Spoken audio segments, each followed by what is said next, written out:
अस्सलाम वालेकुम व्यूवर्स। आज मैं आपके साथ बेसन वाले नान की रेसिपी शेयर करूंगी। ये भी लोग जो है बहुत ज़्यादा पसंद करते हैं और ख़ास तौर पे बच्चों को भी बहुत पसंद होते हैं और स्कूल कॉलेजेस वगैरह की कैंटीन वगैरह में बहुत ज़्यादा ये मिलते हैं और लगते भी बड़े मज़े के हैं और ये बहुत कम इंग्रेडिएंट्स में रेडी हो जाते हैं। सिर्फ आपने नान लेने हैं, चाहे आपके लेफ़्ट ओवर हों या आप बाज़ार से ले लें, तो इसके लिए बस वही चाहिए। तो जितने आपने बनाने हैं आप उतने ले लें। तो मैं जब भी ये बेसन वाले नान तैयार करती हूँ, मैं हमेशा लेफ़्ट ओवर नान से ही तैयार करती हूँ। कभी स्पेशल बाज़ार से नहीं ख़रीदे और ना ही कभी घर में स्पेशल बना के तो इनको तैयार किया है। तो यही है, जब आपके नान बच जाएँ, ज़्यादा आ जाएँ बाज़ार से, तो आप इनको ईज़िली जो है वो रेडी कर सकते हैं और खाने में भी ये बहुत मज़े के लगते हैं। तो ये देखिए, मैंने सबको 2-2 पीसेस में काट लिया है। आप इनको पूरा भी फ्राई कर सकते हैं। तो इसके लिए बाकी की जो चीज़ें चाहिए उसमें मैंने ये 2 अनियंस लिए हैं। तो इन अनियंस को हम बारीक बारीक काट लेते हैं और साथ थोड़ी सी हरी मिर्चें हैं, थोड़ा सा हरा धनिया है। कोई ख़ास क्वांटिटी नहीं है, आप अपनी मर्ज़ी से जितना दिल चाहे डाल लें। सबसे पहले मैं प्याज को स्लाइस कर लेती हूँ। प्याज को बारीक बारीक स्लाइस कर लें और प्याज जो है वो थोड़ा सा ज़्यादा ही डालें, क्योंकि प्याज जो है वो बेसन वाले नान के अंदर बहुत अच्छा लगता है और इसी से नान का जो है वो टेस्ट आता है। अब हरी मिर्चों को भी स्लाइस कर लेते हैं। हरी मिर्चें भी आपकी अपनी मर्ज़ी है, जितनी दिल चाहे डाल लें। इनका भी इसके अंदर बहुत अच्छा टेस्ट आता है। अब मैं धनिया भी चॉप कर लेती हूँ। धनियों का बेशक मोटा मोटा चॉप कर लें। अब ये देखें, ये सारी चीज़ें रेडी हो गई हैं। अब हम इन सब को उठा के एक बाउल में डाल देते हैं। बाउल में डालने के बाद इसके अंदर अब हम बेसन डालेंगे। एक ही दफ़ा इसके अंदर बहुत सारा बेसन नहीं डाल देना, हम थोड़ा थोड़ा करके डालेंगे।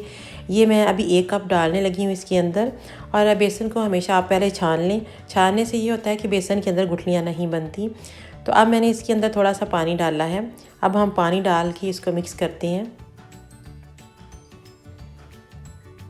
थोड़ा सा मैं और पानी डाल लेती हूँ क्योंकि ये पानी कम है।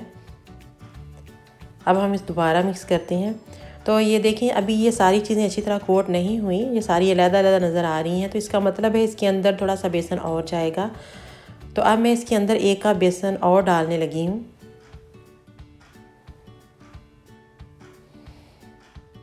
अब ये वाला बेसन डाल के तो फिर हम दोबारा मिक्स करेंगे, तो फिर हम देखेंगे कि और बेसन इसके अंदर डालना है कि नहीं। इसके अंदर मैंने दूसरा कप बेसन का डाल दिया है और इसके अंदर भी थोड़ा सा पानी डाल के इसको अच्छे से मिक्स करते हैं। अब मुझे बेसन काफ़ी लग रहा है क्योंकि चीज़ें जो हैं वो अच्छे से मिक्स हो गई हैं, अच्छे से कोटिंग हो गई है। तो अब हम इसके अंदर कुछ स्पाइसेस जो है वो ऐड कर लेते हैं। अब मैं इसके अंदर हाफ़ टेबल स्पून साल्ट डालने लगी हूँ और साथ ही मैंने half tablespoon red chilli powder भी डाला है। हाफ़ टी स्पून टर्मरिक, ये सिर्फ कलर के लिए है, और हाफ़ टेबल स्पून ही रेड चिली फ्लेक्स डाल दिए हैं इसके अंदर। और 2 पिंच मैंने इसके अंदर मीठा सोडा डाला है, जिसको बाइकार्बोनेट ऑफ सोडा भी कहते हैं।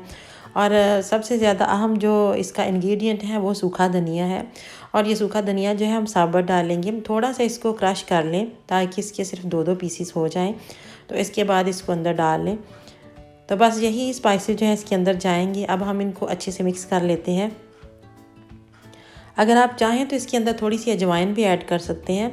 अजवाइन डालने से ये होता है कि ये जो बेसन है वो बड़े अच्छे से डाइजेस्ट हो जाता है। ऑप्शनल है, अगर आप डालना चाहें तो डाल लें। अब ये देखिए, बेसन जो है बहुत अच्छे से रेडी हो गया है और ये इसकी कंसिस्टेंसी है। आप इसका नमक मिर्च जो है वो इस स्टेज पे जो है वो इसका चख सकते हैं, इसको टेस्ट कर लें। अगर कोई चीज़ कम है तो आप और डाल लें। ये देखें इसकी कंसिस्टेंसी।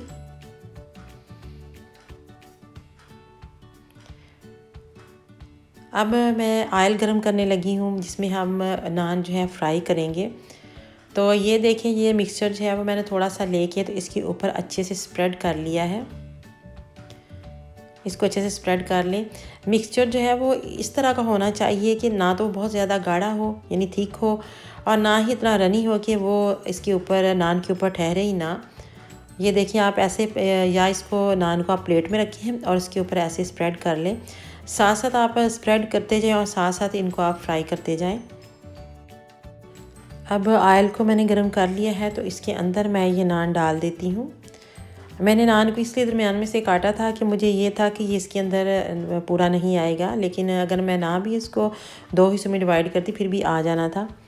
तो ये देखिए साहब, मैंने 2 पीसेस डाल दिए इसके अंदर। अब हम इसको फ्राई करते हैं। इसको हिलाना नहीं है, अगर आप हिलाएंगे तो बेसन सारा उतर जाएगा। अब इसको थोड़ी देर ऐसे ही पड़ा रहने दें ताकि ये अच्छे से कुक हो जाए। अगर आप चाहें तो आप दोनों साइडों पे भी बेसन लगा सकते हैं, लेकिन इस तरह फिर वो बहुत ज़्यादा हैवी हो जाएगा, तो इसलिए मैं एक ही साइड पे लगा के तो इसको फ्राई करूँगी। थोड़ी देर हम वेट करते हैं, फिर इसके बाद हम इसको उठा के देखते हैं। लेकिन साथ साथ आपने ये भी ध्यान रखना है कि इसको जलाना नहीं है, तो फ्लेम जो है वो मीडियम ही रखें आप। अब मैं उठा के देखने लगी हूँ, अभी ये नहीं हुआ, अभी ये बिल्कुल कच्चा सा है। ये देखें, अभी थोड़ी देर इसको और कुक करते हैं।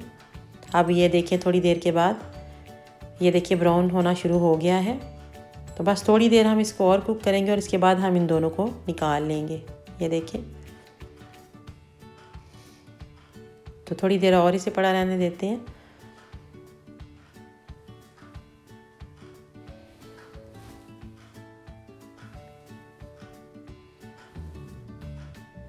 ये देखिए, अब ये रेडी हो चुका है, तो मैं इसको निकालने लगी हूँ। इस तरह का कलर जो है वो चाहिए था मुझे। दूसरा भी ऐसे ही निकाल लेते हैं और ऐसे ही बाकी के सारे नान जो है वो उनके अंदर हम यही वाला बेसन स्प्रेड करके तो ऐसे ही इसी ऑयल के अंदर हम फ्राई कर लेंगे।